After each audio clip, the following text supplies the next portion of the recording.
भारतीय इतिहास को देखें तो एक से बढ़कर एक बहादुर योद्धाओं की कहानियों से भरा पड़ा है। लेकिन क्या कभी सोचा है कि इतने शक्तिशाली भारतीय साम्राज्य बाहरी आक्रमणकारियों से आखिर हार कैसे गए? या फिर क्यों बड़े बड़े युद्ध जीतने के बावजूद आज भी हमारी सीमाओं पर संघर्ष खत्म नहीं होता? इन सब सवालों का जवाब अक्सर एक ही शब्द में छिपा होता है, रणनीति। असल में यही वो कड़वी सच्चाई है जो हमारे आज के पूरे विश्लेषण की नींव है। इतिहास बार बार ये दिखाता है कि सिर्फ बहादुरी के दम पर जंग नहीं जीती जा सकती। मैदान में लड़ने के लिए और बातचीत की मेज पर दोनों ही जगह एक ठोस रणनीति का होना बहुत जरूरी है। तो चलिए, आज हम भारतीय इतिहास के कुछ ऐसे पन्नों को पलटते हैं जहां कुछ सामरिक गलतियों ने देश की तकदीर को हमेशा हमेशा के लिए बदल कर रख दिया। तो चलिए सबसे पहले बात करते हैं सीधे युद्ध के मैदान की, जहां कुछ सामरिक भूलों की कीमत बहुत बहुत बड़ी चुकानी पड़ी। तराई की पहली लड़ाई जीतने के ठीक 1 साल बाद पृथ्वीराज चौहान ने दूसरी लड़ाई में भी लगभग वही सैन्य रणनीति अपनाई। लेकिन इस बार गोरी तैयार था। उसने पृथ्वीराज की रणनीति को पढ़ लिया था। उसने अपनी घुड़सवार टुकड़ियों से नकली हमले करवाए और फिर पीछे हट गया। इससे राजपूत सेना में एक भ्रम पैदा हुआ, वो तितर-बितर हो गई और उनकी व्यूह रचना में एक बड़ी दरार बन गई। बस इसी का फायदा उठाकर गोरी की सेना ने जीत हासिल कर ली। ये एक क्लासिक उदाहरण है कि जब आप अपनी रणनीति में बदलाव नहीं करते तो क्या होता है। चलिए अब कई सौ साल आगे चलते हैं प्लासी की लड़ाई पर। यहां एक बार फिर सामरिक गलतियों और धोखे ने मिलकर इतिहास का रुख ही मोड़ दिया।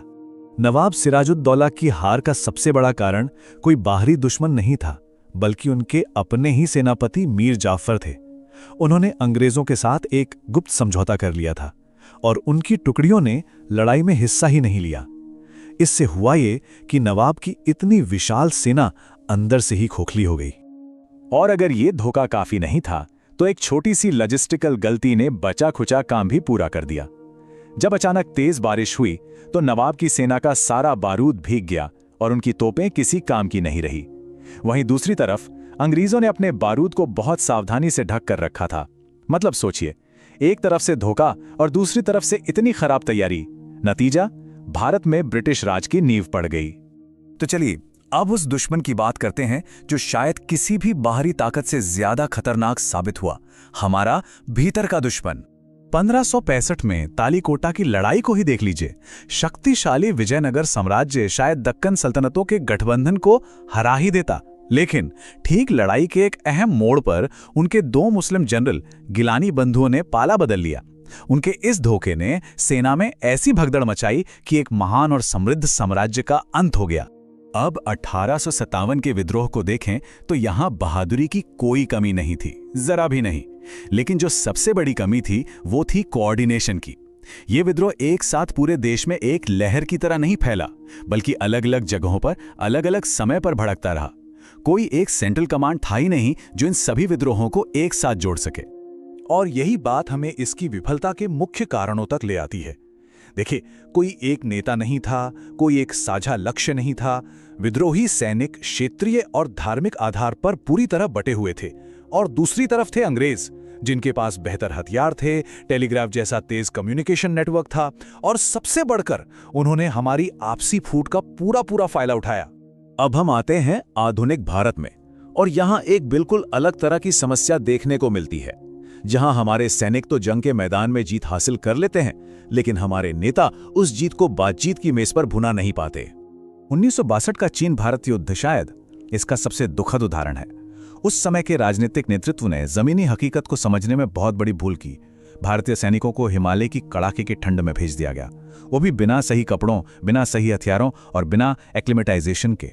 लेकिन शायद 1962 की सबसे बड़ी और सबसे हैरान करने वाली रणनीतिक भूल तो कुछ और ही थी।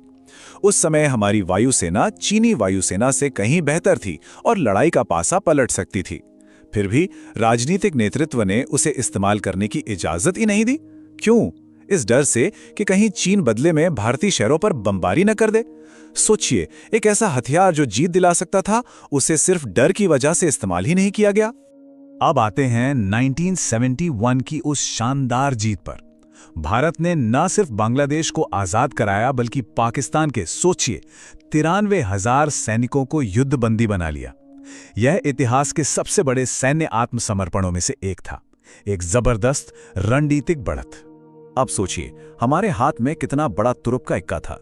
इन 93,000 युद्धबंदियों के बदले में भारत पाकिस्तान को पीओके खाली करने या कश्मीर सीमा विवाद को हमेशा के लिए सुलझाने पर मजबूर कर सकता था। लेकिन शिमला समझौते के तहत इन सभी युद्धबंदियों को लगभग बिना किसी बड़ी शर्त के वापस कर दिया गया। ये एक ऐसा सुनहरा मौका था जिसे शांति की उम्मीद में गंवा दिया गया, और इसका असर आज तक हमारी सीमाओं पर महसूस होता है। तो इन सारी ऐतिहासिक घटनाओं से, इन गलतियों से हमें सबक क्या मिलता है? सबक बिल्कुल साफ हैं और यकीन मानिए आज भी उतने ही प्रासंगिक हैं। पहला, अपने दुश्मन के हिसाब से अपनी रणनीति को लगातार बदलते रहना जरूरी है, जैसा पृथ्वीराज चौहान नहीं कर पाए। दूसरा, आंतरिक एकता सबसे जरूरी है। मीर जाफर और गिलानी बंधुओं का विश्वासघात हमें यही सिखाता है कि घर का भेदी लंका ढाए। और तीसरा, सैन्य जीत तभी कामयाब होती है जब राजनीतिक इच्छा शक्ति उसे ठोस नतीजों में बदल सके, जैसा कि 1971 के बाद शायद नहीं हो पाया। देखिए, इतिहास हमें सिर्फ बीती हुई कहानियां नहीं सुनाता, ये हमें आने वाले कल के लिए तैयार करता है। ये हमें चेतावनी देता है कि सैन्य ताकत के साथ साथ चालाक रणनीति, मजबूत कूटनीति और दृढ़ राजनीतिक इच्छा शक्ति का होना भी उतना ही जरूरी है।